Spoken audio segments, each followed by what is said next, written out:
What's up, everybody? Dean Colera, IT recruiter at SRA Staffing. Thanks so much for tuning in. Just wanted to do a quick, another quick job search video.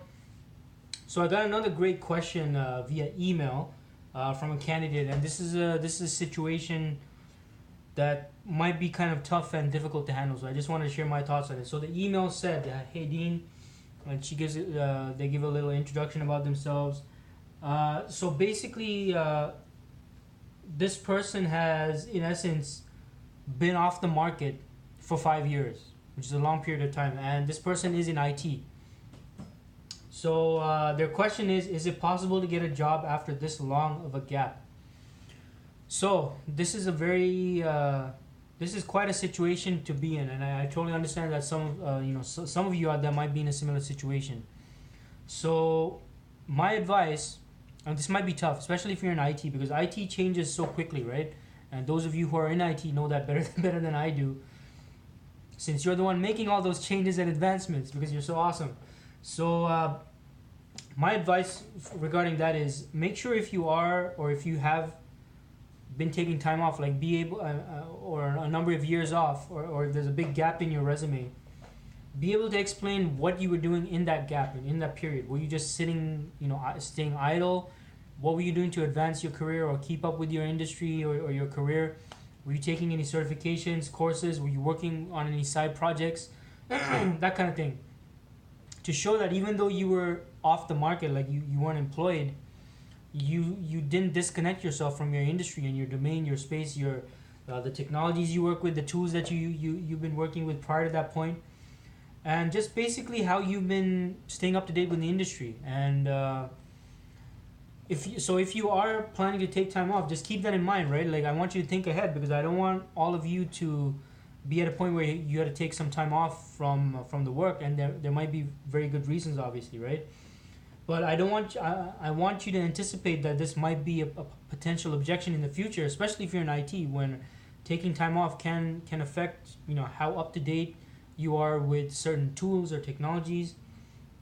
And like I mentioned, and those of you in IT know it better than me, that things can change so fast, right, in IT.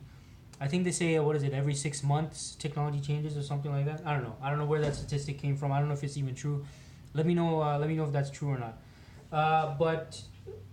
So yeah, what I was saying is that if you do plan on taking time off in the future, if such a situation does occur, I want those of you who haven't experienced this to kind of prepare ahead and think ahead and think about, okay, so when I'm at a point where I am back on the market, how am I gonna explain this gap? And maybe you have a very good reason for it, right? Could be various reasons. But while you're off, if at all possible, if possible at all, please try and keep in touch with your industry, with your domain.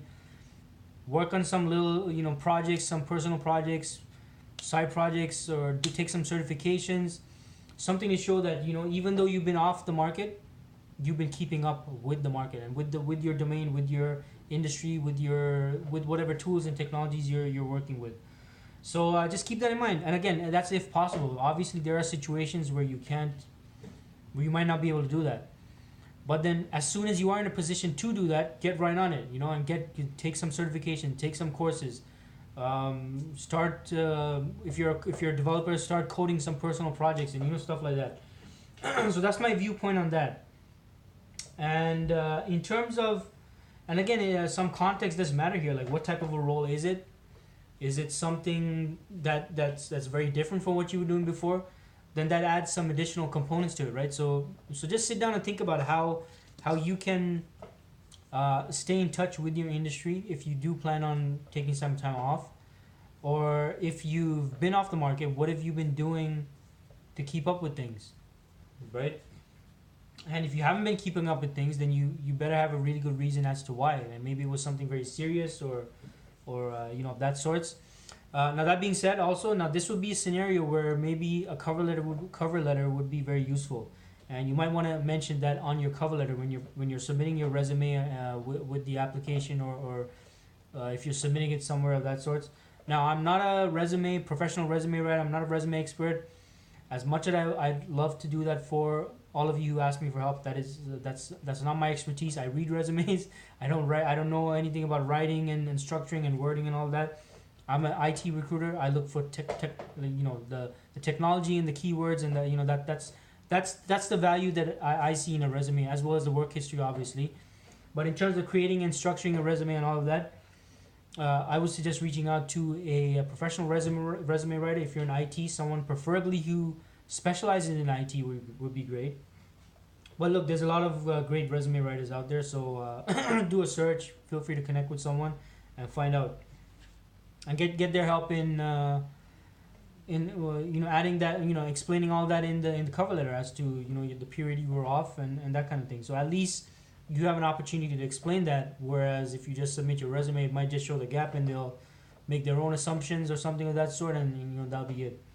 So that's my 2 cents on this. I know it's a tough situation to be in, especially if it's like a few years you've taken off the market. So basically, as much as possible, try and stay connected to your industry. If you are planning to take some time off, or you have to take some time off, get involved with some little side personal projects to show that you kept up with your skill set, and take any certifications and courses if at all possible, and make use of a cover letter. You might have to use a cover letter to explain why you took some time off and all of that, so that the person reading the resume kind of gets an idea.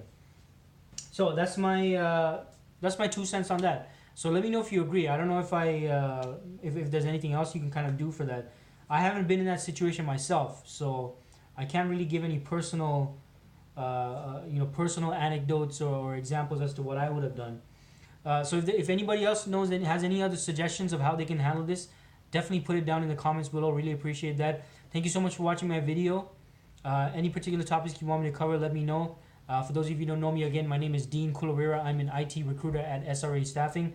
I'm in the office Monday to Friday. If there's any way I can help you, for those of you in the tech space with career opportunities, give me a call, 416-296-1772, extension 2036. Again, thanks so much for watching, and have a great weekend. Bye.